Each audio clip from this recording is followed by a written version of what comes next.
ibadahnya bisa diterima oleh Allah Subhanahu wa taala. Bapak Ibu yang dirahmati oleh Allah Subhanahu wa taala, saya kira setiap tahun materi ini sering terus diulang sehingga saya kira Bapak Ibu sekalian sudah tidak asing lagi terkait materi ini, tapi sekali lagi mudah-mudahan ini bisa menjadi penguatan untuk kita semuanya karena sebentar lagi insya Allah masuk kepada ibadah kurban insya Allah. Bapak Ibu yang dirahmati oleh Allah Subhanahu wa taala, kita bahas terlebih dahulu definisi daripada kurban itu sendiri. Kalau kita lihat bahwa kurban itu berasal dari bahasa Arab yang diambil dari kata koruba, yaqrabu, kurban, wa kurbanan, yang artinya adalah dekat, mendekati atau menghampiri. Nah, ini dalam Makdawan gitu ya. Ini definisi daripada kurban itu sendiri. Sementara menurut istilah, kurban adalah segala sesuatu yang digunakan untuk mendekatkan diri kepada Allah dengan berupa hewan sembelihan maupun yang lainnya. Jadi mendekatkan diri kita kepada Allah Subhanahu wa taala banyak caranya, banyak jalannya, hanya saja terkait ibadah kurban ini adalah dengan cara menyembelih hewan kurban. Nah, ini salah satu di antara taqarrub kita kepada Allah Subhanahu wa taala. Adapun dalam bahasa Arab juga hewan kurban disebut dengan istilah al-udhiyah, udhiyah. Jadi kata ini diambil dari kata duha, yaitu waktu matahari mulai tegak yang disyariatkan untuk melakukan penyembelihan kurban. Kalau di Indonesia kira-kira sekitar pukul 7 mulainya, makanya disebut dengan Idul Adha. Untuk memulai kurban pun begitu Bapak Ibu sekalian, ketika mulai waktu duha sebetulnya sudah bisa melaksanakan hewan kurban. Biasanya setelah melaksanakan sholat sunat Idul Adha, kemudian khutbahnya, setelah itu baru dilakukan penyembelihan. Itu mulai waktu penyembelihan dalam melaksanakan penyembelihan hewan kurban. Bapak Ibu yang dirahmati oleh Allah Subhanahu wa taala, sebagaimana yang kita ketahui bahwa waktu duha itu sebagian ulama menyampaikan ketika matahari sudah mulai terbit atau syuruknya matahari, dan kita bisa mengetahui ya Bapak Ibu sekalian, waktu syuruk hari ini biasanya jam berapa. Kalau misalkan waktu syuruk hari ini jam 6, menurut Syekh Atiyan Syakor, awal waktu sholat duha itu adalah mulai dari waktu syuruk matahari terbit kemudian ditambah waktu 15 menit. Maka di sana sebetulnya sudah mulai bisa melaksanakan sholat sunnah duha atau bisa melaksanakan sholat sunnah Idul Adha. Atau biasanya setengah 7 atau jam 7 biasa yang dilakukan oleh Indonesia. Kalau seandainya di satu tempat Bapak Ibu sekalian, misalkan di negara yang lain tidak ada pelaksanaan sholat sunat Idul Adha, maka tinggal dikira-kirakan saja waktu awal duha tersebut begitu ya.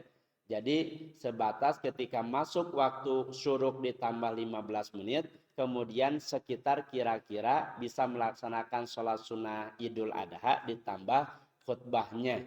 Kemungkinan setengah 7-an Bapak Ibu sekalian. Nah, itu sebetulnya sudah bisa menyembelih hewan kurban.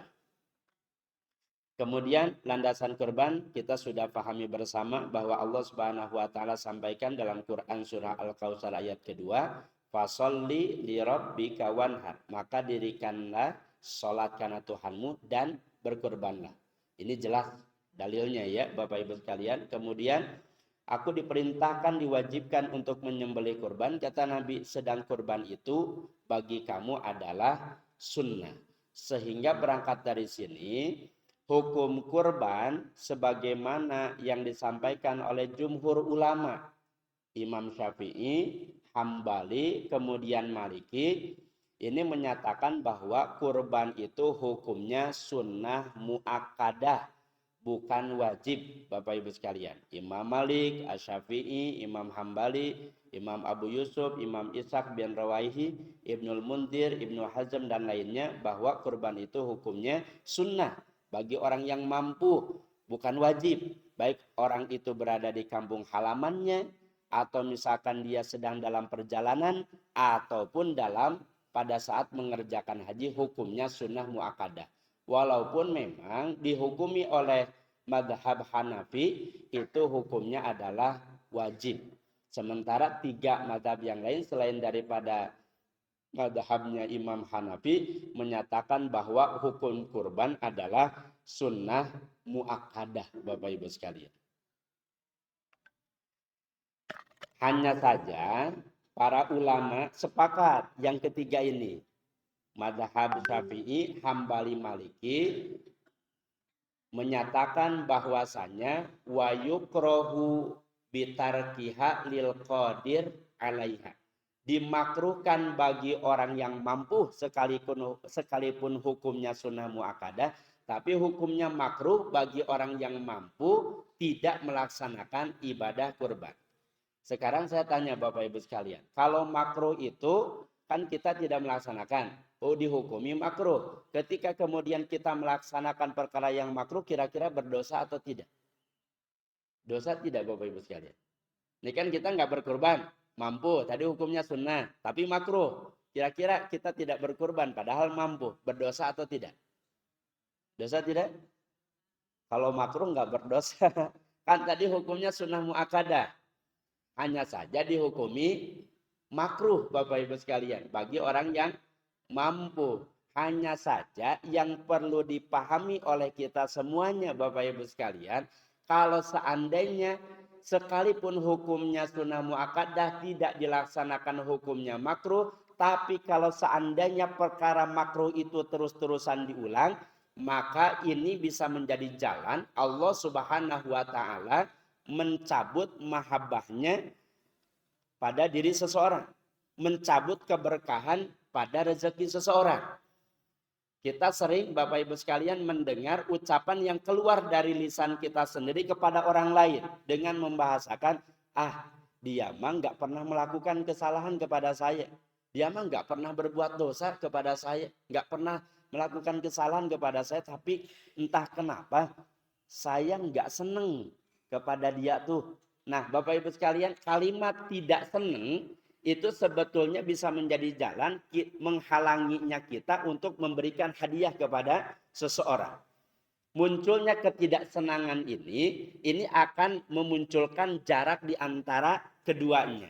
Oleh karenanya sekalipun makruh harusnya sih kita tetap waspada. Harusnya kita tetap khawatir. Khawatir kalau seandainya memang Allah mencabut keberkahannya dari setiap rezeki yang Allah Subhanahu wa taala berikan kepada kita semuanya. Oleh karenanya bagi orang yang mampu Bapak Ibu sekalian dianjurkan untuk bisa melaksanakan ibadah kurban.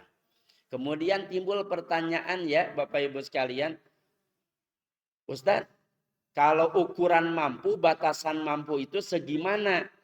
Sebab ada orang yang kemudian diajak untuk melaksanakan ibadah kurban, tapi bilangnya jawabannya, saya belum mampu untuk melaksanakan ibadah kurban. Bapak Ibu, kalau tadi pendapatnya mazhab Hanafi itu wajib, saya tidak membahas itu, tapi kita bahas yang jumhur ulama yang menyatakan sunnah muakkadah. Bahwasanya menurut Imam Malik dan menurut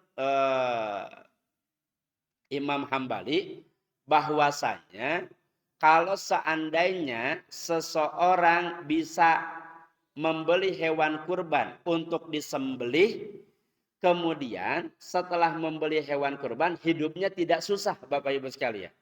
Tidak susah tuh gimana? Makan tetap masih bisa, jangan sampai membeli hewan kurban tapi makan hese Bapak Ibu sekalian, susah untuk makan saja. Nah, menurut mazhab Imam Malik dan Imam Hambali, kalau seandainya membeli hewan kurban, tapi makan tetap aman, pribadinya bahkan siapapun yang kemudian wajib dinafkahinya, aman makannya, tempat tinggalnya juga aman, maka itu sudah sampai lil qadir. Itu sudah sampai batasan seseorang disunahkan, dianjurkan untuk bisa melaksanakan ibadah kurban. Apalagi kalau Bapak Ibu sekalian punya tabungan atau misalkan punya gaji setiap bulannya, maka dianjurkan tetap untuk melaksanakan ibadah kurban. Itu sudah masuk kepada kriteria mampu. Bahkan menurut ulama mazhab Maliki dan Hambali, kalau seandainya pada Yaumun Nahar, Yaumun Nahar itu apa Bapak Ibu sekalian? Sholat sunnah Idul Adha, hari raya, kemudian ditambah 3 hari tasyrik. Yang disebut Yaumun Nahar itu 4 hari ya. 4 hari pada saat itu nggak punya uang nih. Tapi Bapak Ibu sekalian, mobil ada, motor ada, laptop ada, HP-nya juga punya, bahkan HP-nya juga Pro Max misalkan gitu ya. Ada HP Pro Max, Pak? HP-nya juga bukan hanya 1 juta, 2 juta, bahkan 5 juta, 10 juta Bapak Ibu sekalian. Tapi pada saat Yaumun Nahar nggak punya uang, tetap menurut mazhab Maliki dan Hambali dianjurkan untuk berhutang demi melaksanakan ibadah kurban. Padahal kita tahu hutang itu salah satu perkara yang tidak dianjurkan Bapak Ibu sekalian. Tapi karena luar biasanya ibadah kurban, sampai-sampai orang tetap dianjurkan untuk berhutang supaya bisa melaksanakan ibadah kurban pada saat itu. Dengan syarat tadi, ketika kemudian memang sekalipun tidak punya hutang, tapi dia punya barang yang sekiranya dia berhutang, nggak bisa dicicil, nggak bisa bayar, dia bisa jual barang tersebut untuk bisa membayar hutang tersebut. Wah, ini nggak ada nih untuk nyicilnya. Atau bisa dijual motornya, bisa dijual mobilnya, bisa dijual HP yang harganya 10 juta. Maka tetap ini dianjurkan untuk melaksanakan ibadah kurban. Adapun menurut ulama mazhab Syafi'iyah Bapak Ibu sekalian, ketika seseorang membeli hewan kurban, kemudian dia punya uang, bisa menafkahi keluarganya yang lain yang wajib dinafkahi, makannya aman, tempat tinggalnya aman, sampai hari keempat Yaumun Nahar, sampai ke hari keempat di bulan Dzulhijjah, begitu ya. Hari keempat bulan Dzulhijjah, hari keempat pada tanggal 3 hari tasyrik, gitu ya. Hari ketiga tasyriknya, maka Bapak Ibu sekalian, kalau sudah kondisinya seperti itu, dia sudah masuk bahwasanya dia mampu untuk bisa melaksanakan ibadah kurban. Hanya saja memang dalam pembahasan ulama madhab Syafi'iyah ini dikenal dengan sunnah kifayah dengan sunnah ainiyah. Tidak dikenal dengan mazhab yang lain Bapak Ibu sekalian. Ada sunnah kifayah, ada sunnah ainiyah. Apa sunnah ainiyah? Sunnah ainiyah itu Bapak Ibu sekalian, kalau seandainya seorang suaminya mampu membelikan istrinya, membelikan anak-anaknya untuk melaksanakan ibadah kurban, dia mampu, uangnya banyak. Begitu ya. Mobilnya, rumahnya sudah tersedia, uangnya banyak, dia mampu membelikan istrinya, anak-anaknya. Dalam madhab Syafi'iyah, kewajibannya itu bukan hanya sekedar satu saja Bapak Ibu sekalian, tapi suaminya, istrinya, anak-anaknya ada anjuran untuk melaksanakan ibadah kurban. Tapi kalau seandainya memang tidak mampu membelikan semuanya, maka cukup hanya satu saja dan itu disebut dengan sunnah kifayah. Sunnah kifayah itu apa? Sunnah kifayah itu kalau seandainya memang ada salah satu di antara keluarga satu saja yang melaksanakan ibadah kurban, maka gugurlah anjuran untuk melaksanakan ibadah kurban yang lainnya Bapak Ibu sekalian. Kalau seandainya memang ada salah satu di antara keluarga yang melaksanakan ibadah kurban. Hanya saja pembahasan itu hanya ada dalam madhab Syafi'iyah saja. Tidak dikenal dengan 3 madhab yang lainnya Bapak Ibu sekalian. Jadi sunnah ainiyah dengan ketentuannya dia mampu. Kemudian sunnah kifayahnya kalau seandainya memang tidak mampu, cukup satu keluarga satu saja Bapak Ibu. Nah ini terkait hukum tidak berkurban. Bahkan Nabi SAW menyampaikan mangkana lahu sa'atun walam yudhahi fala yaqrabanna musallana. Barang siapa yang mempunyai kemampuan tetapi ia tidak berkurban, maka janganlah sekali-kali ia menghampiri tempat salat kami.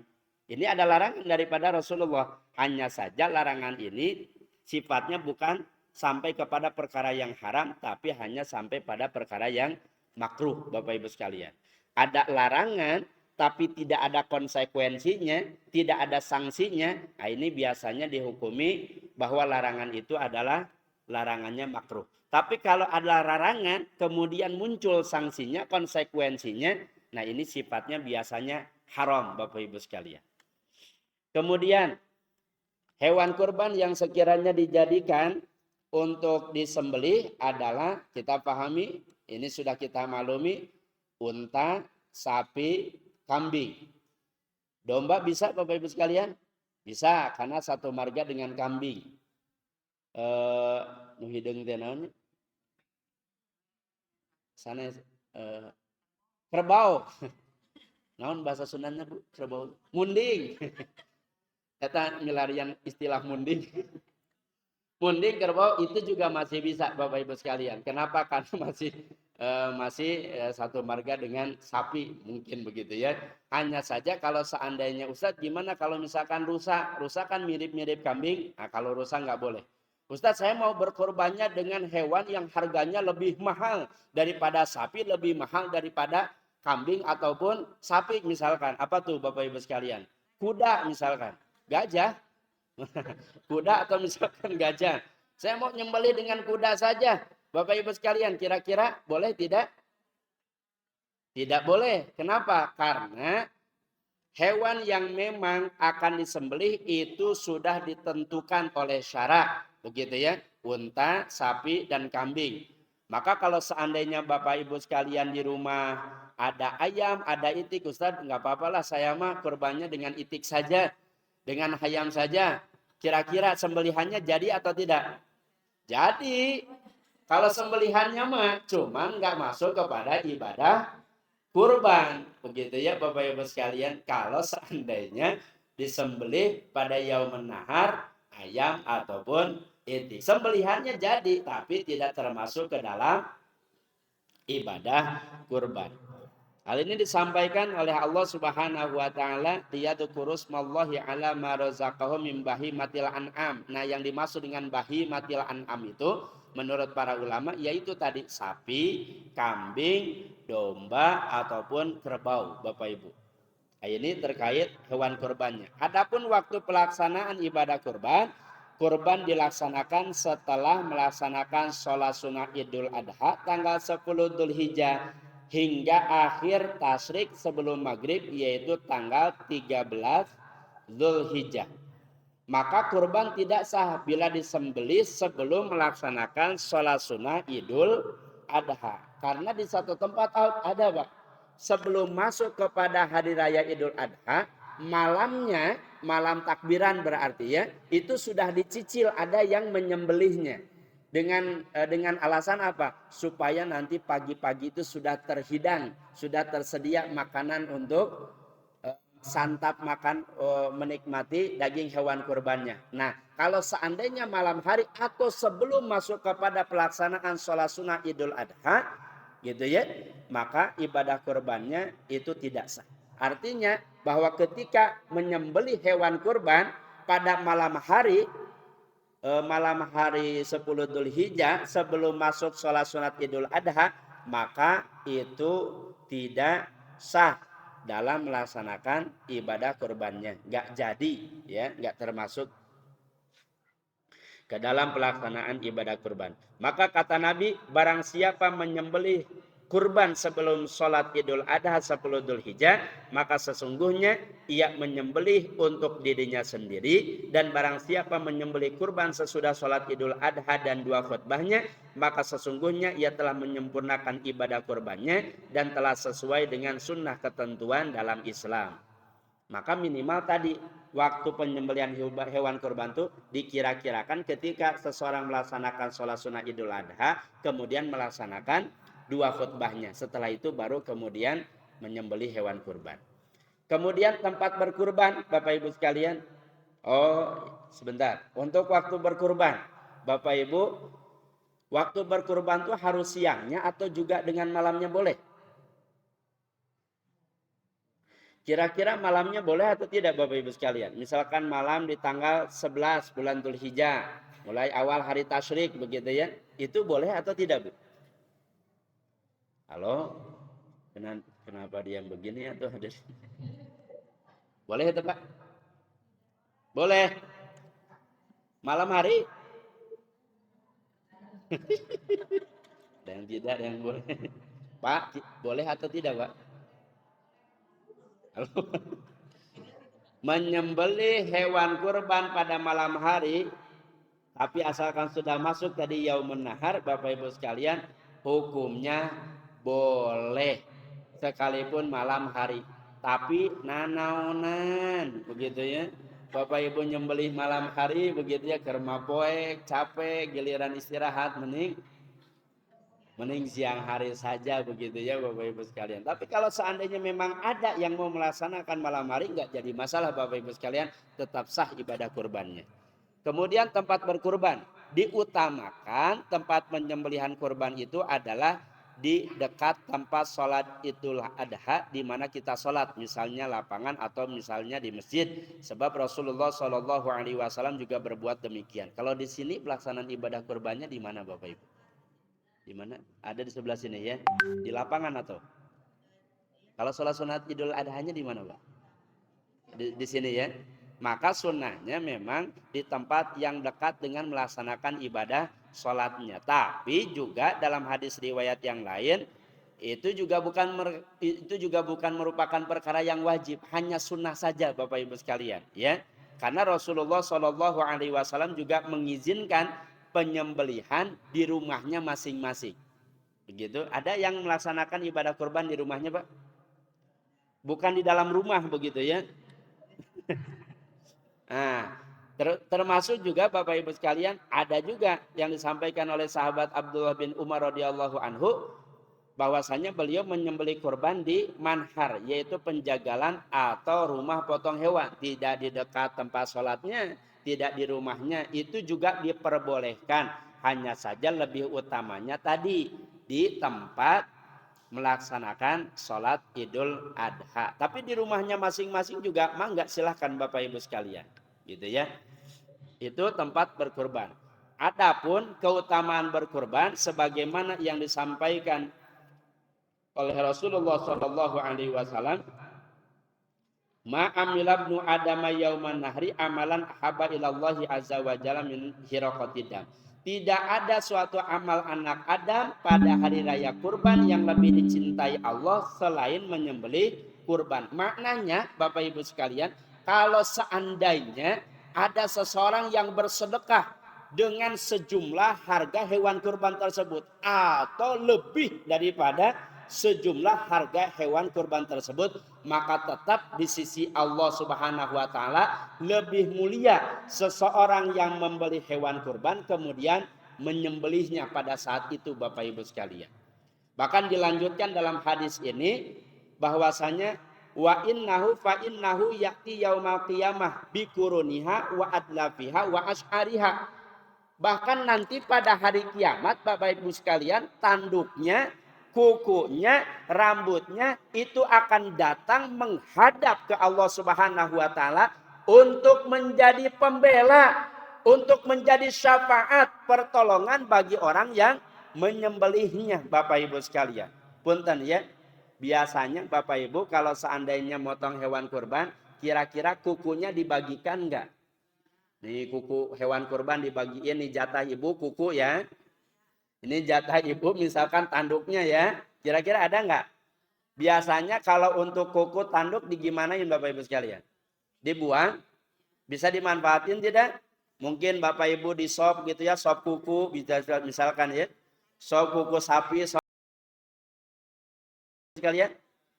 Tidak? Mungkin di kecerotan gitu sapertoskeun tutut begitu. Kan enggak juga Bapak Ibu sekalian, betul? Bahkan kadang kita remehkan kuku, tanduk dan rambut tersebut. Tapi ternyata apa yang kemudian kita remehkan, apa yang sekiranya kita anggap bahwa sesuatu itu tidak ada manfaatnya, ternyata di akhirat kelak itu menjadi pembela di hadapan Allah Subhanahu wa taala. Yang kita tidak tahu nanti di akhirat kelak Bapak Ibu sekalian, apakah nanti suami kita bisa memberikan pertolongan, apakah nanti istri bisa memberikan pertolongan, apakah nanti anak-anak kita bisa memberikan pertolongan, kita tidak tahu. Tapi boleh jadi ternyata ketika kemudian di akhirat, kuku ini, rambut ini, kemudian tanduk inilah yang sekiranya datang di hadapan Allah Subhanahu wa taala bisa memberikan syafaat yang memang tidak ada syafaat yang diizinkan oleh Allah Subhanahu wa taala.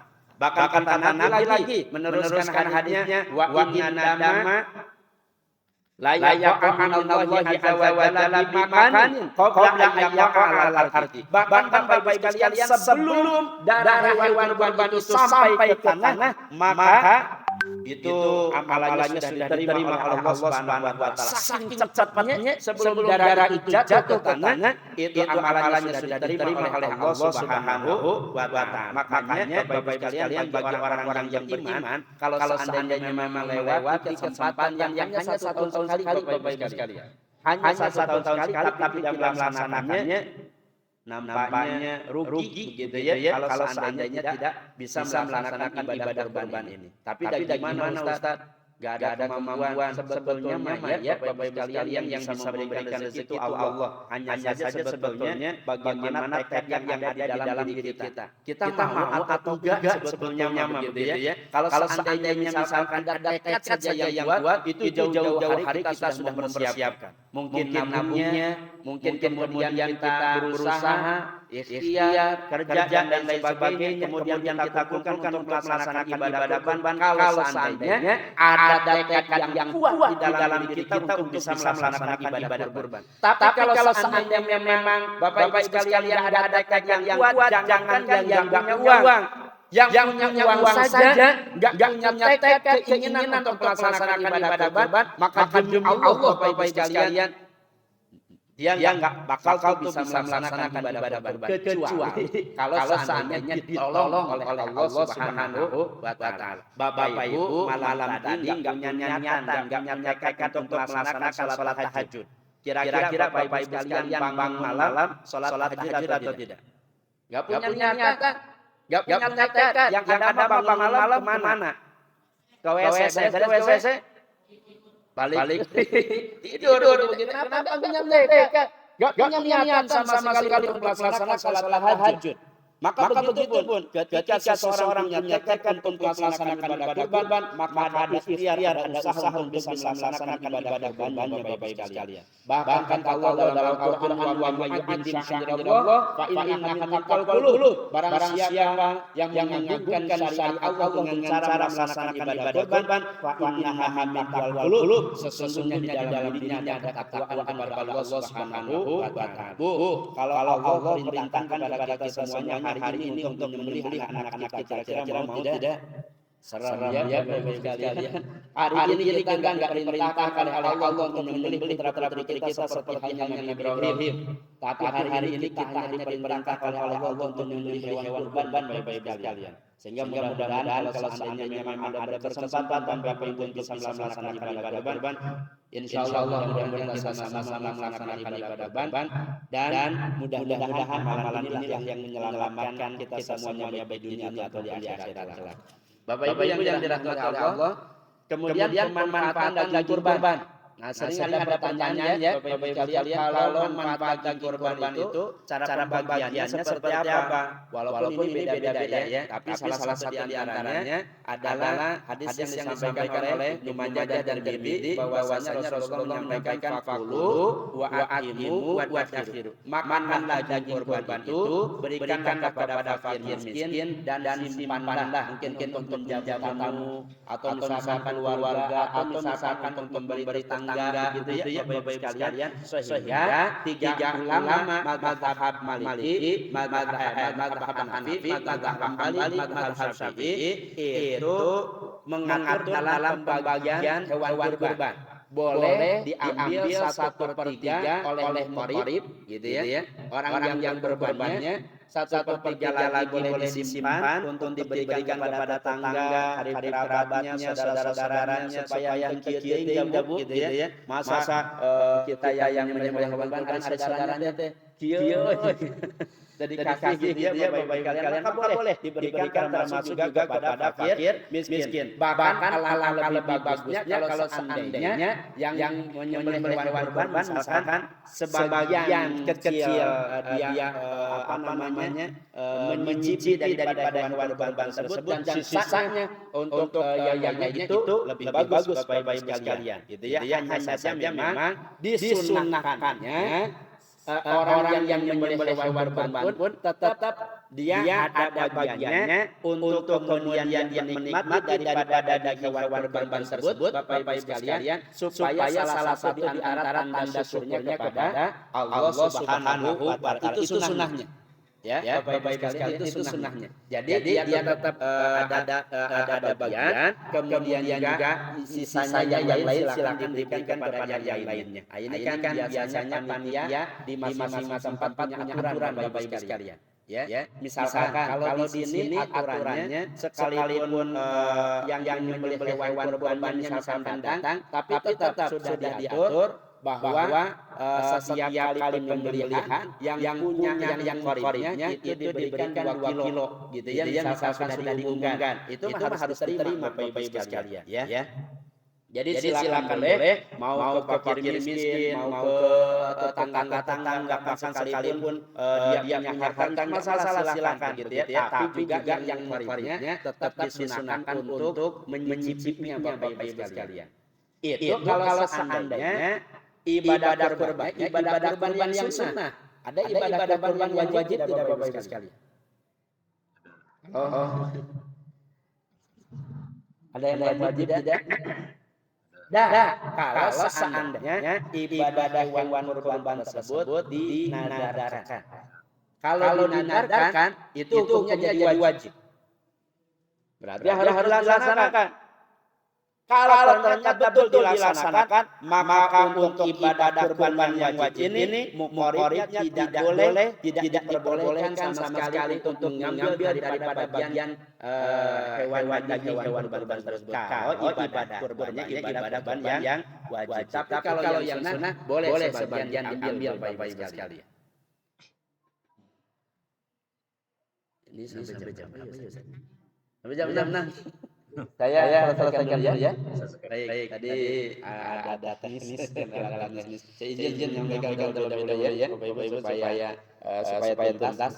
Kondisi yang tidak boleh dijadikan hewan kurban ini berdasarkan hadis Nabi yang disampaikan tidak dibenarkan kurban dengan hewan satu nyata buta sebelah. Ini hewan kurbannya buta sebelah, maka tidak sah dijadikan sebagai hewan kurbannya. Kemudian dia punya penyakit, gitu ya. Dia punya penyakit juga tidak sah. Kemudian yang nyata pincang jalannya, kemudian juga lemah kakinya sesat. Ini mah hampir meni kurus begitu ya Bapak Ibu sekalian, meni pengkang begitu. Maka ini juga tidak diperbolehkan.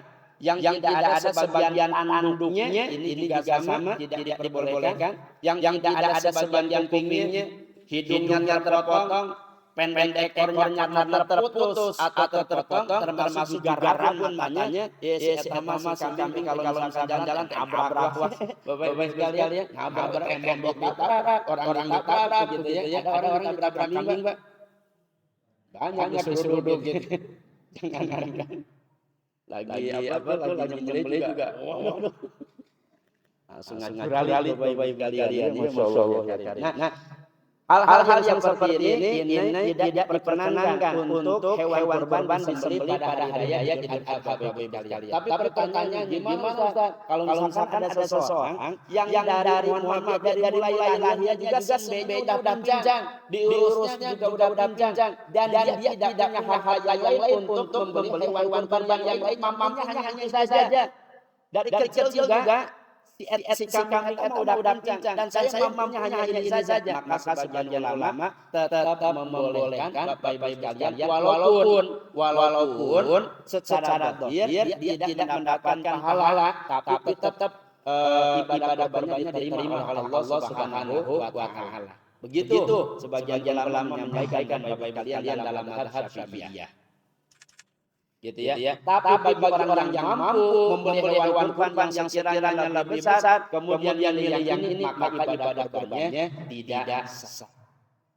Kemudian larangan sahih kurban atau misalkan muqarib. Yang pertama adalah enggak boleh muqarib menjual daging hewan kurbannya. Ini mah sudah jelas ya. Kita juga sudah sama-sama tahu. Yang kedua adalah memberi upah dari penyembelihan hewan kurban tersebut. Memberi upah misalkan jaga ke pemotong, tapi memberi upahnya dengan apa? Dengan sebagian daripada daging hewan kurban tersebut. Nah ini kepalanya ya Bapak-Ibu sekalian, misalkan ke siapa ke yang menyembelihnya. Ini upahnya dikasih apa? Dikasih kepala, maka tidak boleh Bapak-Ibu sekalian. Karena upah itu di luar daripada daging penyembelihan hewan kurban. Diingatkan ya Bapak-Ibu sekalian, kita bukan mau mencari keuntungan di dunia. Tapi ibadah kurban itu kita laksanakan kan benar-benar ingin bertakarub, melaksanakan ibadah kepada Allah Subhanahu wa taala. Harusnya sih enggak boleh diasiati apapun. Jadi kalau seandainya menyembelih hewan kurban harusnya sudah di awal disediakan dengan operasionalnya di luar daripada daging hewan kurban tersebut. Kalau di sini kan enggak begitu ya, Bapak-Ibu sekalian, panitia, ada jagal, kita enggak boleh, termasuk panitia juga enggak boleh dikasih dengan upah gara-gara panitia gitu ya. Ini panitianya, saya yang ngurus sana kemari, kemudian diberikan upah daging hewan kurbannya lebih banyak Bapak-Ibu sekalian. Kecuali kalau seandainya si panitia itu sama-sama mustahik.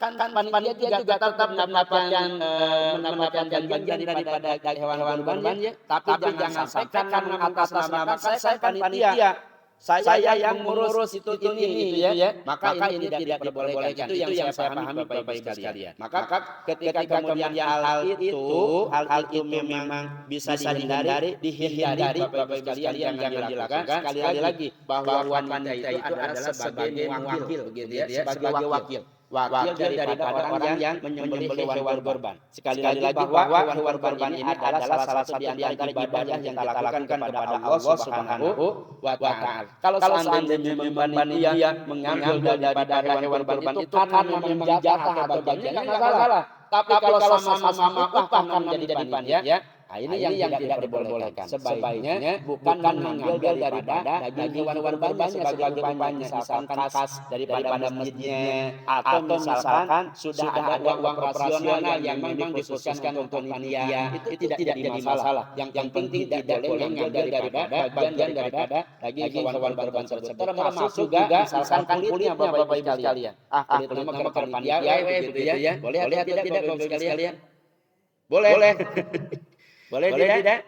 Kalau secara mustahik gitu ya, secara mustahik bukan secara panitia bukan, tapi secara perorangan gitu ya, ke yang lain ada yang menerima sudah enggak silakan kalau perorangan pribadi karena sama-sama mustahik. Tapi kalau seandainya mengatasnamakan panitia maka tidak diperbolehkan Bapak-Ibu sekalian, gitu ya. Kalau misalkan mengatasnamakan panitia, kecuali menurut pendapatnya ulama mazhab Imam Hambali.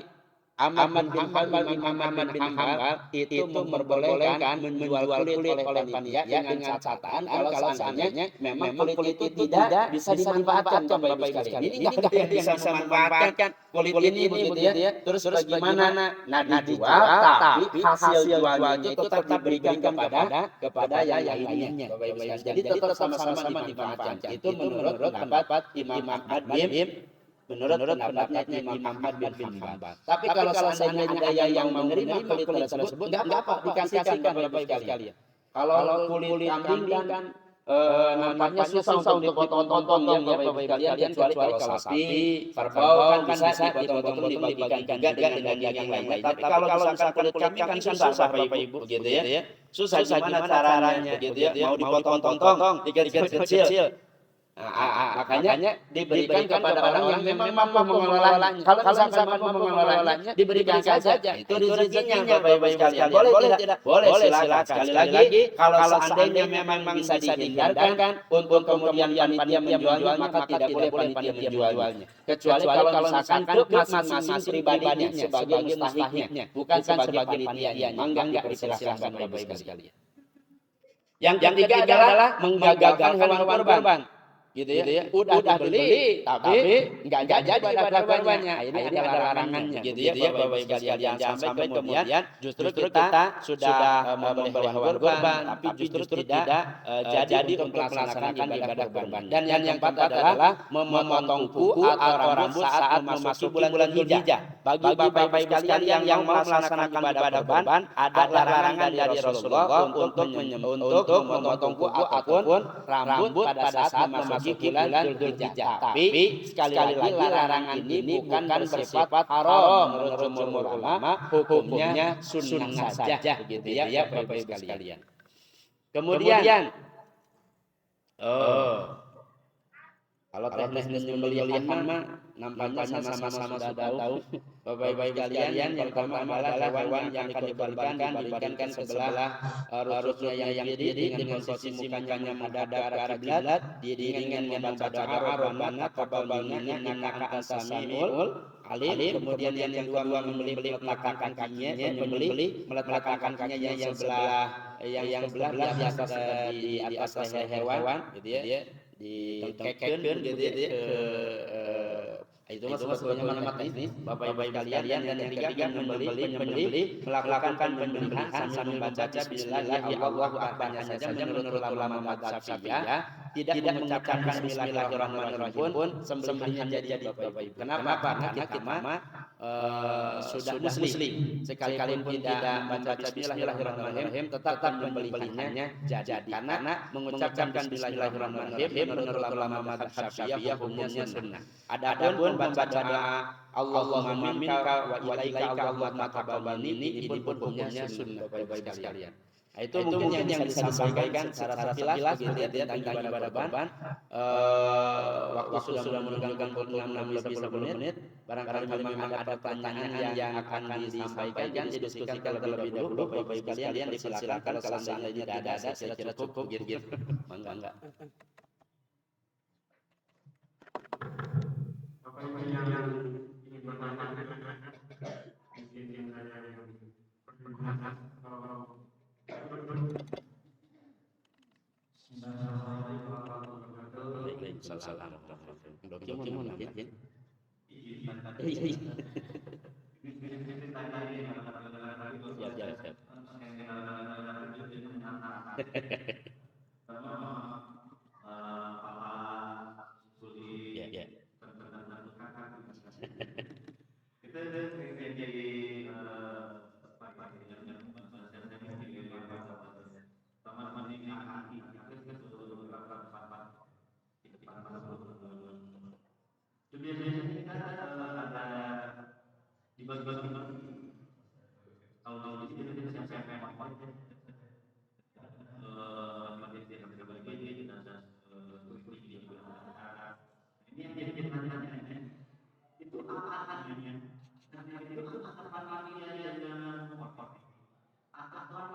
Waalaikumsalam. Baik Bapak Ibu sekalian, sebagaimana yang tadi sudah disampaikan gitu ya, bahwa panitia memiliki aturan sendiri. Makanya untuk panitia harus punya aturan yang sudah ditetapkan. Maka ketika kemudian ada mukhorib yang menitipkan hewan kurbannya kepada panitia di sini, panitia sudah menyampaikan terlebih dahulu Bapak Ibu sekalian nanti untuk pembagiannya begini. Terus kemudian untuk operasionalnya setiap kali penyembelihan satu hewan kurban segini. Jadi nanti bisa disampaikan juga bahwa jaganya panitia tidak diberikan tidak diberikan upah daripada daging hewan kurban di sini. Tapi si jagal juga itu termasuk mustahik yang boleh menerima daging hewan kurban Bapak Ibu sekalian. Tapi bukan upah sekali lagi. Bisa kemudian tadi disebutkan itu hadiahnya. Tapi panitia punya ketentuan. Panitia punya aturan sendiri. Misalkan kakinya untuk siapa, kakinya untuk siapa. Udah ada aturannya sendiri Bapak Ibu sekalian. Gitu ya. Maka disampaikan kepada murid-muridnya. Makanya panitia itu harus jujur, panitia itu harus transparan, harus juga adil Bapak Ibu sekalian dalam pembagiannya. Enggak boleh misalkan dikasih aksio sama beberapa resek gitu ya. Tapi harus kemudian secara adil dibagikannya Bapak Ibu. Kalau misalkan ke si muridnya 2 kilo, kemudian yang lainnya 1 kilo, ya itu memang yang jelas transparan Bapak Ibu sekalian, kemudian jujur dan panitia tidak boleh terlihat orang lain juga tidak boleh begini. Ambil seenak saja. Ambil mungkin begitu ya. Kakinya tiba-tiba hilang Bapak Ibu sekalian.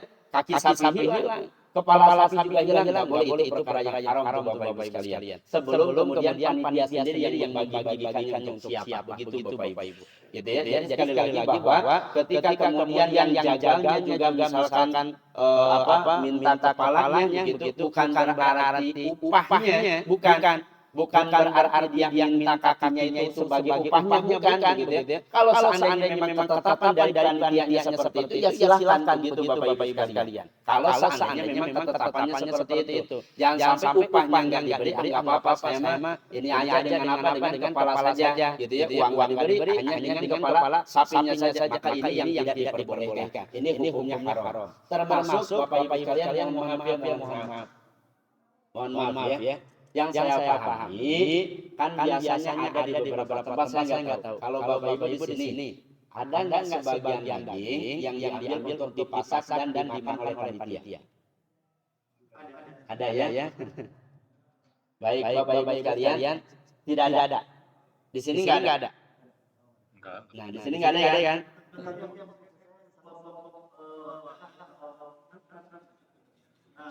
Maksud saya panitia ya. Kadang seperti itu mungkin di beberapa tempat lain juga ada yang nonton diambil daging kurban kemudian dipasak. Kira-kira boleh tidak Bapak sekali? Boleh tidak? Nah, hal yang seperti ini di awal harusnya disampaikan kepada murid. Harusnya disampaikan kepada murid sehingga ini di awal juga ketika murid mau nitipin hewan kurbannya Bapak Ibu sekalian disampaikan terlebih dahulu. Pak, mohon maaf. Bapak Ibu mohon maaf.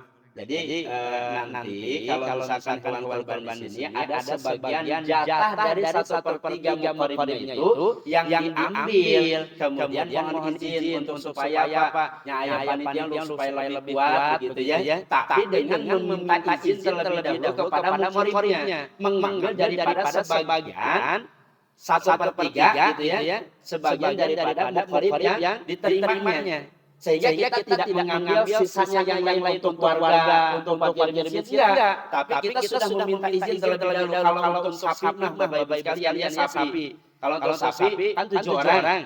Tuh dipanggil minta izinnya ke 7 orang tersebut. Pak gitu ya. Nanti sebagian jatah Bapak yang 1/3-nya mohon izin diambil untuk panitia untuk pagi-pagi dimasak misalkan. Kalau yang seperti itu boleh Bapak Ibu sekalian, hukumnya halal. Tapi kalau seandainya tiba-tiba di awal disampaikan kepada murid, tiba-tiba nyurut dipasak saja begitu ya. Itu yang tidak diperbolehkan. Kenapa? Karena hukumnya belum jelas Bapak Ibu sekalian.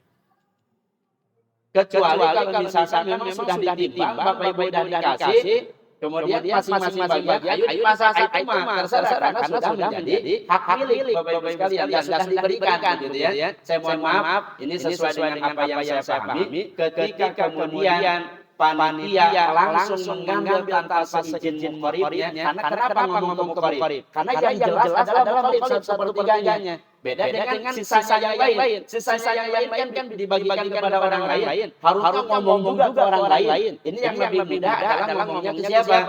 Kepada muridnya yang dia punya sebagian satu pertiganya yang dia akan ambil, kita mohon izin sebagiannya untuk diambil. Kalau sudah diizinkan, maka insya Allah itu sudah tidak diragukan lagi halal Bapak Ibu sekalian untuk kemudian dipasaknya. Tapi kalau misalkan ada tiba-tiba mengambil panitia sebagian dari hewan kurban dipasak, itu belum jelas. Bisa jatuh haram tuh Bapak Ibu sekalian, begitu ya. Jadi tadi kalau misalkan gagal panitia tidak boleh, tapi dia juga punya posisi sebagai mustahik, gitu ya. Kalau panitia sekiranya memang yang membagikannya, harusnya sih bukan orang lain, begitu ya. Harusnya orang lain aja terserah panitia dikasihnya, begitu. Karena panitia yang punya ketentuannya.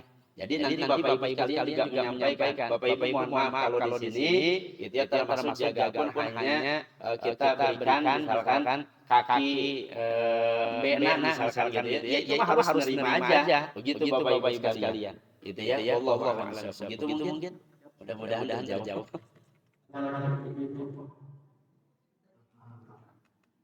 Enggak apa-apa ya, tapi enggak apa-apa ya, siap.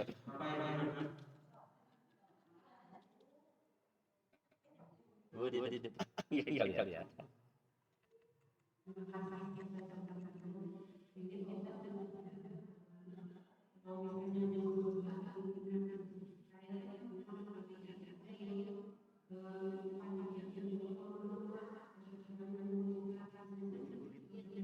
Kulit mungkin mulutnya buat apa ya? Buat benang gitu.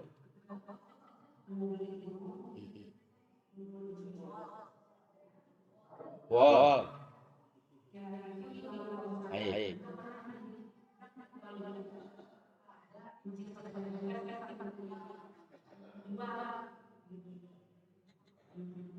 Baik. Bapak Ibu mohon maaf ya, semua bagian daripada hewan kurban boleh dijual. Termasuk bulunya, termasuk kukunya. Gak boleh dijual rasanya. Gitu ya. Tapi kalau seandainya bulu itu sudah diserahkan misalkan kepada seseorang, kulitnya sudah diserahkan kepada seseorang. Kalau sudah diserahkan itu sudah jadi hak miliknya. Kalau seandainya sudah jadi hak miliknya, mau dijual lagi boleh tidak Bapak Ibu sekalian? Boleh, jangan-jangan bulunya, dagingnya kalau sudah diterima sudah dibagikan. Nih Bapak Ibu sudah dibagikan, rambutnya hewan, dagingnya dibagikan semuanya. Sudah dipegang oleh Bapak Ibu sekalian, sudah jadi milik kita. Mau dijual lagi juga nggak masalah. Yang nggak boleh itu dijual oleh siapa? Oleh panitia, dijual oleh si mukori atau sehubul korban tersebut itu menyebabkan penyembelihan hewan kurbannya jadi tidak sah. Bapak Ibu sekalian. Jadi tidak boleh menjual bagi mukori atau yang menyembelih hewan kurban. Tapi kalau seandainya sudah diberikan kulit itu ada yang menerima, kemudian oleh orang yang menerima itu dijual lagi, itu mah terserah dia. Mau dipasak ejeng-jengan bulu-bulu gitu ya. Tadi serotan gitu ya. Itu terserah Bapak Ibu sekalian kalau sudah menjadi hak miliknya. Begitu ya. Kecuali kalau misalkan tadi sebelum dibagikan oleh panitia sudah dijual. Udah ngantri yang mau membeli bulunya begitu tetap tidak dibolehkan. Kecuali kalau misalkan sudah diberikan terlebih dahulu. Kalau sudah diberikan enggak kalau mau dijual juga. Wallahu a'lam bishawab.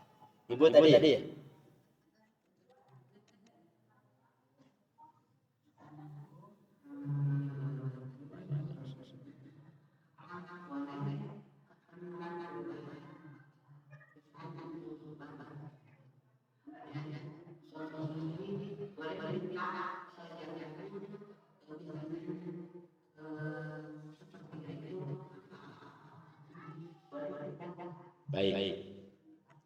Baik Bapak Ibu sekalian ya. Jadi pertama arisan. Ini harus jelas dulu arisannya begitu. Arisan atau patungan, Bu? Arisan. Baik, bukan nabung gitu ya. Baik, arisan yang dikocok. Ya. Ini arisan ada dikocok gitu ya. Baik, sudah ditentukan gitu ya Bapak Ibu sekalian. Kalau seandainya arisannya jelas, barangnya juga jelas Bapak Ibu sekalian, uangnya itu untuk membeli hewan kurban begitu ya. Jadi nanti penerimaannya juga kalau nerimanya misalkan ini berupa uang lagi, nanti untuk penyembelihannya, untuk membeli hewan kurbannya mangga diserahkan kepada diri sini. Ini harus jelas juga akad arisannya, Bapak Ibu sekalian gitu ya. Ini harus jelas akad arisannya ya. Ini uangnya seolah-olah tadi nabung gitu ya, atau misalkan tadi pembelian hewan kurban cuman secara diatur gitu Bapak Ibu sekalian ya. Jadi secara diatur itu nggak jadi masalah ya. Kalau seandainya memang seperti itu. Yang tidak dibolehkan tadi udunan satu komplek begitu ya. Kemudian satu komplek itu mengatasnamakan penyembelihan itu mengatasnamakan ieu komplek ini komplek Buana Ciwasra. Nah, dari Buana Ciwasra ini menitipkan hewan kurban di sini dua sapi. Sah atau tidak, Pak? Kenapa tidak sah? Karena kan syaratnya berkorban itu harus muslim, begitu ya. Bukan mengatasnamakan lembaga, bukan mengatasnamakan satu kelompok. Tapi kalau misalkan ibu tadi satu orang itu boleh, Bapak Ibu sekalian, gitu ya. Itu boleh. Ketika kemudian ada yang kumpulan udunan gitu ya. Sekolah ya biasanya begitu anak-anak udunan satu kelas Bapak Ibu sekalian. Kemudian mengatasnamakan kelas 7B misalkan. Ini penyembelihannya. Sah atau tidak hewan kurbannya? Ini tidak sah. Mohon maaf. Sah penyembelihan hewan kurbannya tapi tidak termasuk ibadah kurban. Hanya penyembelihan hewan biasa saja Bapak Ibu sekalian. Kecuali kalau seandainya udunan satu kelas, kemudian udah kita serahkan buat siapa? Buat ibu wali kelasnya, bapak wali kelasnya, maka itu diperbolehkan. Tapi kalau seandainya udunan yang tidak diperbolehkan Bapak Ibu sekalian. Wallahu a'lam bishawab. Termasuk tadi yang satu lagi. Apa tuh? Request, pengen kepalanya, pengen kakinya, begitu ya. Maka ibu kalau seandainya pengen seperti itu, sembelih sendiri Bu, di rumah. Tapi kalau seandainya panitianya sudah menentukan, ini boleh misalkan kepalanya untuk hari request, sebetulnya nggak masalah. Tapi ibu menyerahkan kepada panitia, panitia punya aturan. Panitia punya aturan, Bu. Gitu ya, makanya ibu mau kurban di sini karena itu sudah tahu aturan panitia di sini. Itu sudah merelakan semuanya silakan apa yang menjadi aturan panitia. Saya ikuti aturan panitia itu. Kalau tadi kata panitia misalkan dua kurban hanya untuk farid, ibu harus terima. Kecuali kalau misalkan ibu pengen kepalanya, pengen kakinya, kaki, pundak, lutut gitu ya, seperti yang disampaikan. Ibu sembelih sendiri di mana di rumah. Jadi ibu sendiri di rumah, bahkan menurut ulama mazhab Maliki itu semuanya terserah yang membelinya. Mau diambil untuk diri sendiri semuanya, mau dibagikan semuanya terserah. Cuma sekali lagi balik lagi bahwa salah satu di antara tujuan ibadah kurban itu adalah syariat syiar begitu ya Bapak Ibu sekalian. Lamun Bapak Ibu yang menikmati daging hewan kurban, dan setiap hari juga makan daging, begitu ibu beli aja hewan kurban sendiri sembelih begitu ya, untuk keluarga ini semuanya. Tapi khusus untuk ibadah kurban ini saya akan berikan kepada panitia biar panitia menyampaikan menyalurkan kepada orang-orang yang barangkali orang itu tidak sering memakan daging itu Bapak Ibu sekalian. Ada kan di pelosok-pelosok orang ketika di video kan Masya Allah saya nggak pernah makan daging gitu ya. Tapi ada saluran hewan kurban ke pelosok-pelosok. Jadi akhirnya alhamdulillah rasa bahagia. Kan itu salah satu di antara tujuannya Bapak Ibu sekalian, idkhulus surur alal muslimi, membahagiakan orang lain bisa menikmati dengan daging hewan kurban tersebut Bapak Ibu sekalian gitu ya. Jadi kalau misalkan memang ibu pengen bareng-bareng keluarga, pengen puasa kambing guling gitu ya, atau guling sapi, sosok mesari atau mau khusus kanggo keluarga begitu, kanggo ibadah kurban istirahat saja biar orang lain juga bisa sama-sama bahagia menikmati daripada hewan kurban tersebut. Wallahu a'lam.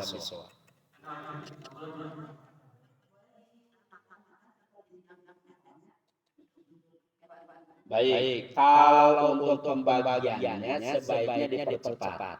Kalau untuk pembagiannya sebaiknya dipercepat segerakan. Tapi kalau ibu sudah dibagikan hewan kurban atau ibu sebagai muqaribnya yang ada sebagian ibu mau tahun depan begitu ya, makanya di apa namanya di freezer gitu.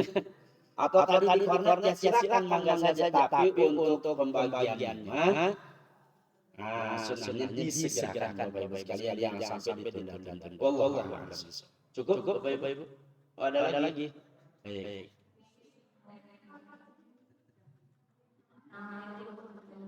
Waalaikumsalam.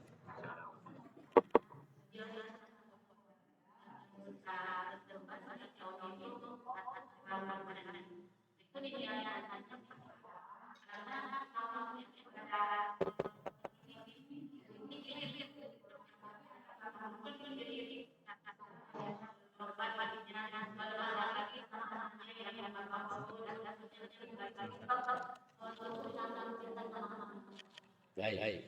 Bapak Ibu yang dirahmati oleh Allah, perlu dipahami bahwa ibadah kurban itu sunnahnya 1 tahun bukan 1 kali seumur hidup. Kalau seandainya ada orang yang sekiranya mohon maaf nih, gitu ya, ngomong begini Bapak Ibu sekalian. Bapak kan tahun kemarin sudah gitu ya. Berarti sekarang giliran anak-anak gitu ya, misalkan karena Bapak kemarin sudah gitu ya. Maka sebetulnya dia menganggap bahwa ibadah kurban itu seumur hidup 1 kali. Harusnya kalau misalkan mau digilir seperti itu bukan karena kita sudah, bukan. Karena sekali tahun kemarin sudah, tapi tahun ini ada, masih tetap ada anjuran bagi pribadinya untuk melaksanakan ibadah kurban Bapak Ibu sekalian. Tapi kita maksudkan, oh ini buat istrinya, kan istrinya juga mohon maaf mungkin ingin kurban, tapi tidak belum mampu. Boleh suami menyedekahkan uangnya, kemudian istrinya yang berkurban. Terus nanti kurbannya atas nama siapa? Suami atau istrinya Bapak Ibu sekalian? Istrinya sekalipun uangnya dari siapa? Dari suami gitu ya. Tapi bukan berarti dia menganggap datang kemarin saya sudah enggak. Bukan karena tahun kemarin sudah bukan, karena sangat itu dianjurkannya bukan tiap seumur hidup sekali, tapi tiap tahun sekali. Tapi kalau seandainya ibu mau menyedekahkan kepada ibunya, mau menyedekahkan kepada anaknya, mau menyedekahkan uang-uangnya kepada istrinya, gitu ya. Mungkin anak-anak juga, supaya ngerasain ibadah kurban, gitu ya, tahun ini, supaya jadi pembelajaran juga nanti ke depannya, gitu ya. Itu tidak jadi masalah. Tapi yang masalah itu kalau yang tadi ngomong, Bapak kemarin tahun kemarin sudah kurban. Sekarang giliran kamu. Itu sebetulnya tidak dibolehkan seperti itu. Karena yang dimaksud dengan sunnah kifayah itu Bapak Ibu sekalian, sunnah kifayah, sunnah ini itu masing-masing tetap ada anjuran untuk berkurban. Apalagi tadi suaminya mampu, suaminya PNS, istrinya PNS. Bukan satu, harusnya yang mampu suaminya juga berkurban, istrinya juga berkurban karena sama-sama anak-anaknya juga udah kerja semua.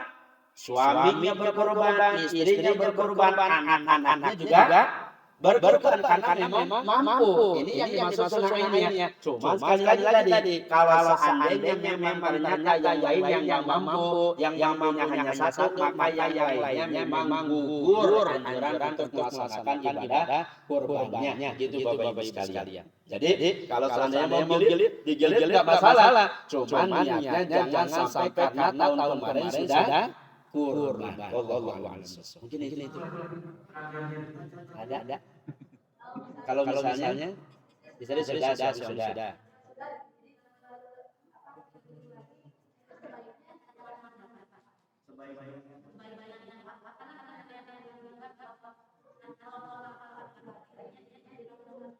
Oh, ya itu mah yang ibadah kurbannya ibu nyedekahin, misalkan suami nyedekahin ke ibu atas nama ibu. Karena nanti pahala kurbannya buat ibu. Suami mendapatkan pahala kurbannya atau tidak, Pak? Karena yang berkorban siapa? Ibunya atau istrinya, begitu ya, yang berkorban tadi walaupun dengan uang suaminya, gitu ya. Tapi suaminya tetap menjadi jalan kebaikan untuk istrinya melaksanakan ibadah kurban. Suaminya tetap dapat pahala dengan sedekah uangnya begitu diberikan kepada istrinya. Tapi tetap untuk pahala kurbannya adalah untuk istrinya. Itu yang mengatasnamakan siapa? Karena Bapak Ibu sekalian, mohon maaf ya, jumhur ulama menyampaikan bahwa satu kambing itu hanya untuk satu orang.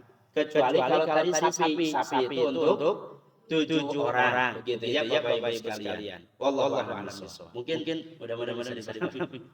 Enggak.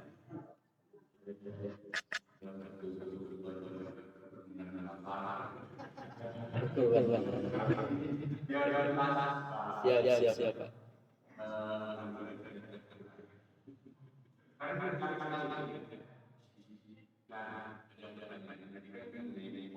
Mari.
Waalaikumsalam warahmatullahi wabarakatuh. Iya Pak. Karena saya juga menjadi panitia kurban juga. Bapak Ibu yang dirahmati Allah, betul di beberapa tempat maaf ya, biasanya panitia kurban itu lebih banyak bagiannya dibandingkan dengan yang lain. Maka sekali lagi disampaikan Bapak sekalian, sebetulnya ada larangan untuk panitia kurban. Salah satu di antaranya tadi Bu, Bapak Ibu sekalian, bahwa panitia itu adalah menjadi wakil untuk qarib. Begitu ya, wakil qarib. Artinya ini adalah bagian daripada amal ibadah yang luar biasa. Gitu. Kalau seandainya memang toh mau mendapatkan upah daripada dia membantu penyembelihan hewan kurban, mending dia mengambilnya dari kas masjid saja, atau misalkan memang dari uang operasional yang memang sudah disampaikan kepada muqarrib. Saran saya Bapak Ibu sekalian, mohon maaf kalau saya tidak akan menerima bagian kalau seandainya memang saya sudah mendapatkan bagian tersebut. Mending dibagikan saja kepada yang lain memang belum berbagi, yang memang belum membutuhkan. Sekalipun yang tidak membutuhkan nggak masalah. Ibu bapak boleh misalkan mengambil dulu begitu ya, buat siapa? Oh bukan saudara saya, begitu ya. Saudara saya belum kebagian. Diambil ya, silakan Bapak Ibu sekalian begitu ya. Tapi jangan sampai kemudian makan sudah, mendapat bagian sudah, kemudian dibagian lagi sisanya. Nah, kalau saya yang saya pahami itu tidak diperbolehkan gitu ya. Sebaiknya kalau seandainya memang jujur, transparan, adil begitu Bapak Ibu sekalian, maka dia akan mendapatkan bagian yang sama seperti orang lain juga mendapatkan bagian tersebut. Kalau sekiranya memang ada upah untuk panitia, jangan mengambil lebih daripada daging hewan kurban tersebut, tapi ngambilnya dari mana? Dari upah yang sudah disediakan oleh kas masjid ataupun dari muqarrib itu sendiri. Wallahu a'lam bishawab. Mohon maaf kalau seandainya beda pendapat. Begitu ya, yang jelas kalau pemahaman saya karena panitia itu betul-betul harus adil, harus jujur, harus transparan. Begitu ini juga bagian dari amal ibadah yang punten ya bukan hanya sekedar daging kurban saja yang akan kita nikmati, tapi pahala yang besar yang Allah berikan. Gitu. Kemudian yang kedua terkait perusahaan, sama perusahaan juga Bapak Ibu sekalian. Ini perusahaan kasih ke kampung ini, ngasih ke kampung ini. Kalau mengatasnamakan perusahaan itu hanya sebagai penyembelihan hewan biasa saja. Kecuali kalau seandainya Bapak Ibu ngasih dari perusahaan, kemudian izin ke perusahaan, Pak saya terima, tapi saya sembelih atas nama si anu ya, atau misalkan Bapak Ibu sekalian atas nama perusahaan, tapi mengatasnamakan pimpinannya, mengatasnamakan karyawannya. Misalkan kalau sapi 7 orang, sapi diberikan 7 orang, ada direktur, ada manajer di sana gitu ya, silakan itu sah ibadah kurbannya. Tapi kalau seandainya nggak ditentukan seperti itu, sekalipun diberikan oleh perusahaan, maka hanya penyembelihan hewan biasa saja, tidak menjadi ibadah kurbannya. Wallahu a'lam bishawab. Terima kasih Pak Ustaz.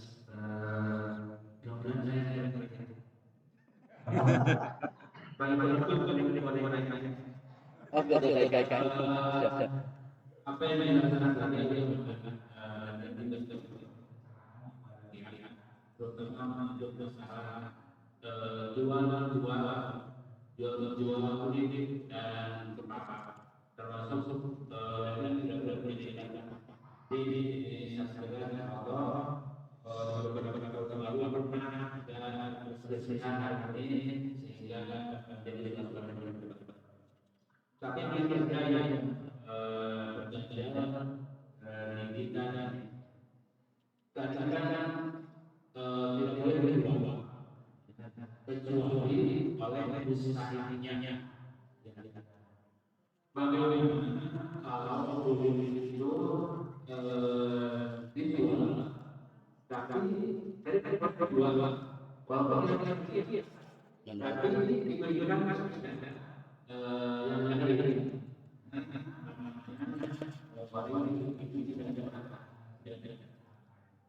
bagaimana kulit itu dijual kemudian digunakan untuk apa? Kalau menghitung dari pengalaman dan masalah berubah pengolahannya luar biasa sampai kemarin itu biaya yang profesional karena ini mungkin juga sebagai bahan jangan sampai kurbannya jadi sampai jam sekarang dia dan jam lulus jam apa dapat lagi plus dapat gitu ya ini salah yang dikatakan nah kalau memang saya kalau masuk 27 itu apa sesuai dan itu memang di paham dari jadi dia kalau begini bahwa akan dari jangan sehingga tidak ada membutuhkan kalau jualan itu mungkin dimakan untuk biaya perjalanan kurang itu Baik. Bapak Ibu, ini juga saya tadi keingetan ya, nggak apa-apa nanti saya tambahin Ustaz ya. Saya keingetan begini. Kan tadi harus transparan. Panitia itu harus adil ya Bapak Ibu sekalian. Jangan panitia itu justru menjadi ajang dari wah ini bisnis nih gitu ya. Ini saya bisa dapat keuntungan besar. Bapak Ibu makanya kalau didaruhin gitu ya. Itu kan panitia.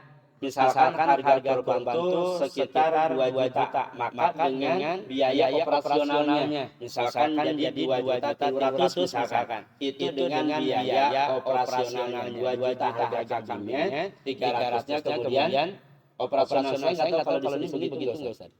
Gitu ya. Jadi tetap ada biaya operasional yang memang juga menjadi kebutuhan yang memang harus dibayar oleh panitia, itu jagalnya begitu ya, kebutuhan yang lainnya. Karena tidak mungkin kalau seandainya memang hanya sekedar hewan korbannya saja yang disembelih dengan sukarela begitu ya, kecuali kalau misalkan masjidnya uangnya banyak begitu, udahlah nggak usah dengan upahnya pokoknya lillah ta'ala misalkan begitu. Ini luar biasa. Tapi kan kadang masjid juga punya uang waktu tidak terlalu banyak begitu ya Bapak Ibu sekalian. Maka kita yang berkurban juga harus paham itu. Mangga silakan nggak apa-apa. Dan Bapak Ibu sekalian hati-hati ya. Ketika kemudian seorang panitia, ketika panitia kemudian sudah menyampaikan harga kambingnya 2 juta.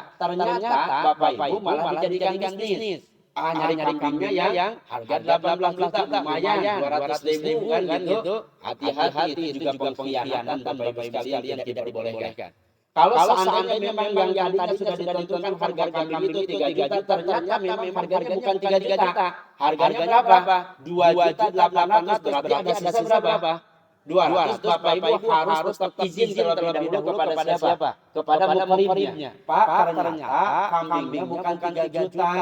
Kambingnya itu alhamdulillah 2.800.000, ada sisa 200. Boleh nggak kalau sekiranya dijadikan sebagai operasional lagi gitu ya? Kalau sekiranya muqarrib, mangga silakan, pokoknya silakan ada sisa. Apalagi kalau muqarribnya udah bilang begini, kalau misalkan ada sisa penjualan dan lain sebagainya, mangga silakan buat panitia sebagai operasional. Boleh silakan Bapak Ibu sekalian. Tapi kalau seandainya ajang mumpung aji mumpung gitu ya, dapat bisnis lumayan nih setiap kambingnya. Malah nyari kambingnya, pas dikirim deh Pak, salah langkah gitu kan. Nanti cungkring begitu Bapak Ibu sekalian, harganya juga ya mati juta yang saja gitu kan, ternyata punya usut cuma 2 jutaan dapat 1 juta. Enggak boleh itu pengkhianatan Bapak Ibu sekalian. Makanya harus jujur, harus adil, harus transparan. Nah sekarang tadi terus kalau seandainya kulit gitu ya, kulit tadi kulit kepala gitu ya, dijadikan sebagai apa? Dijadikan sebagai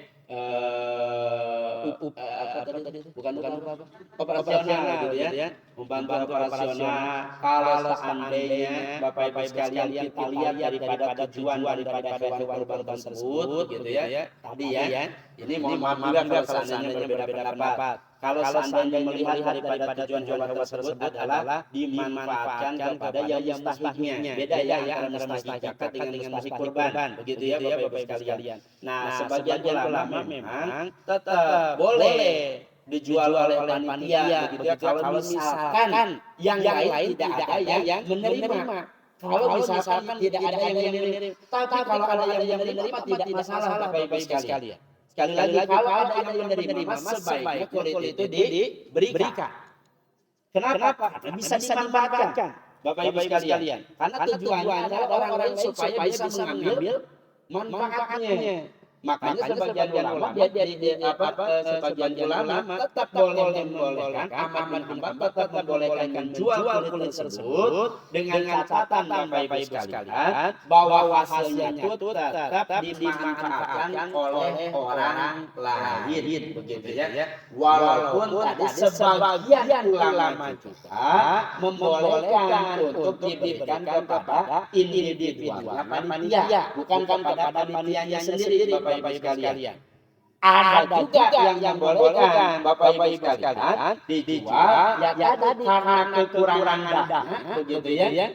Padahal sudah diberikan Bapak Ibu sekalian uang operasional sudah, kas uang masjidnya juga sudah begitu ya. Tapi tetap kurang, nggak ada lagi dananya. Maka ini juga kan tetap bisa dimanfaatkan untuk orang banyak. Tapi kalau dalam mazhab ulama Syafi'iyah, selama kulit itu bisa dimanfaatkan untuk orang lain, dinikmati oleh orang lain, maka tidak masalah, diperbolehkan gitu ya, untuk kemudian dibagikan kepada orang lain. Tapi kalau seandainya memang kondisinya tadi seperti tidak ada yang mau menerima kulitnya begitu ya Bapak Ibu sekalian, maka itu dikembalikan kemanfaatannya kepada orang lain juga, sehingga orang lain bisa menerima kemanfaatannya. Begitu Ustaz. Wallahu a'lam. Saya mohon maaf ya kalau saya ngomong kurang-kurang.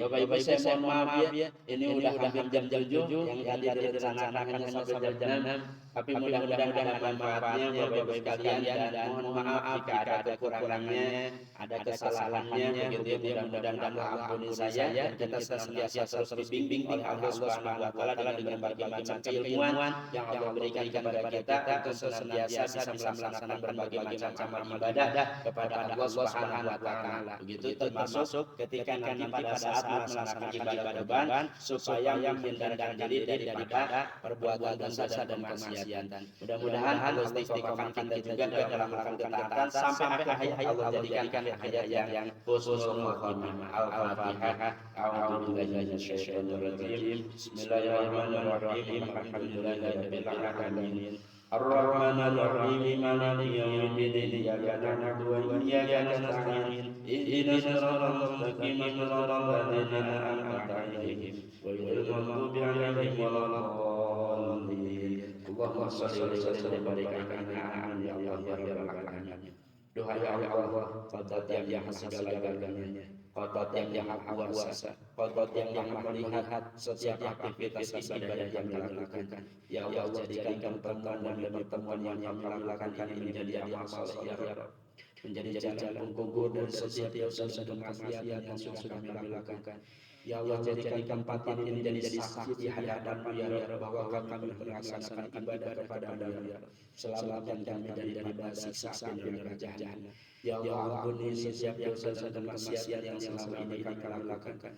Ampuni kebodohan kami, ampuni kelalaian kami ya Rabb, ampuni kezaliman kami selama ini kepada diri kami sendiri, kepada orang lain. Ya Allah, ampuni ya Rabb. Duhai Allah, ampuni kedua orang tua kami, ampuni guru-guru kami, ampuni siapapun yang menjadi jalan kami semakin dekat, kami semakin yakin dengan-Mu ya Rabb.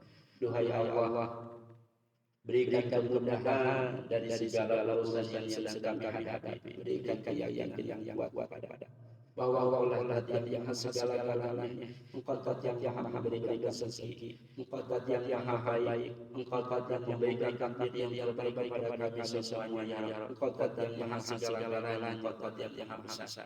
Ya Allah, jadikan keluarga kami keluarga yang saleh dan saleh. Jadikan anak keturunan kami anak keturunan yang saleh dan saleh. Anak keturunan yang taat dan patuh terhadap-Mu. Berikan kesehatan kepada mereka lahir batin ya Rabb. Berikan kepada mereka ilmu yang bermanfaat, cerdaskan akal pikirannya ya Rabb. Jaga daripada perbuatan dosa dan kemaksiatan. Rabbana hab lana min azwajina wa dhurriyyatina qurrata a'yun waj'alna lil muttaqina imama. Rabbana atina fid dunya hasanah wa fil akhirati hasanah wa qina adzabannar. Subhana rabbika rabbil izzati amma yasifun wa salamun alal mursalin walhamdulillahi rabbil alamin. Terima kasih Bapak-Ibu sekalian, yang maaf itu saya ya. Assalamualaikum warahmatullahi wabarakatuh. Alhamdulillah. Mari kita tutup dengan beragam masjid. Baik. Subhanallah wa bihamdihi. Assalamualaikum warahmatullahi wabarakatuh. Waalaikumsalam.